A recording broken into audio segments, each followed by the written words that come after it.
ही शाबू दुकानात मिळतोय, दुकानात आणायचा आणि घरच्या घरी तळायचा। शाबू तळून झालाय, काढून घेऊया।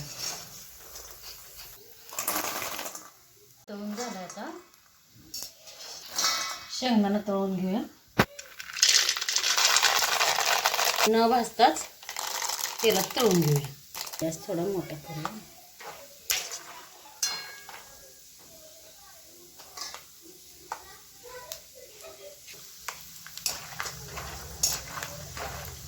शेंगदाणा भाजून टाकले की म्हणजे इतका कडकपणा येत नाही पुन्हा गायलन सगळं खाताना, म्हणून नेहमी की शेंगदाणा असं कच्च तेलात टाकून तळायचं। म्हणजे न भाजले कच्च शेंगदाणा तेलात टाकले कुरकुरेपणा लय येतो ह्याला, म्हणून कधी शेंगदाणा तळताना भाजायचं नाही, असं टाकायचं। असं लगेच तळून झालं, काढून घेऊया। तळून त्याला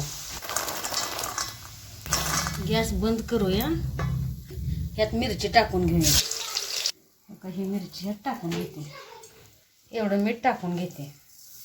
गरम आहे तेवढं टाकायचं, मीठ लागतं। मग बारीक केली साखर टाकून घेते।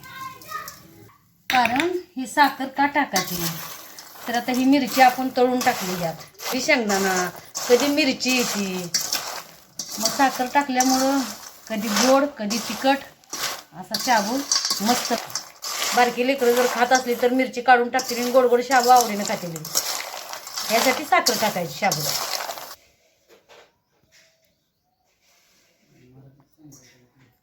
ही बघा लायलनचा शाबू, ही घरच्या घरी तळलाय, असा कुरकुरीत खमंग झार असा लायलनचा शाबू आहे। तुम्ही सुद्धा घरच्या घरीच ही शाबू दुकानात मिळतोय, दुकानात आणायचा आणि घरच्या घरी तळायचा। ह्याच्यामध्ये साखर ही टाकली बारकी, पोरं सुद्धा लय छान खातील आणि शाबू खरंच चांगला लागतो लायलनचा। घरच्या घरी शाबू आम्ही बी केलाय, तुम्ही बी करा। ही शाबू कसा तळलाय तुम्ही व्हिडिओमध्ये बघचालच। मी जसा केलाय, माझा जर व्हिडिओ आवडला तर तुम्ही बी करून बघा आणि तुम्ही करून बघा, कसा वाटतंय ती मला कमेंटमध्ये सांगा।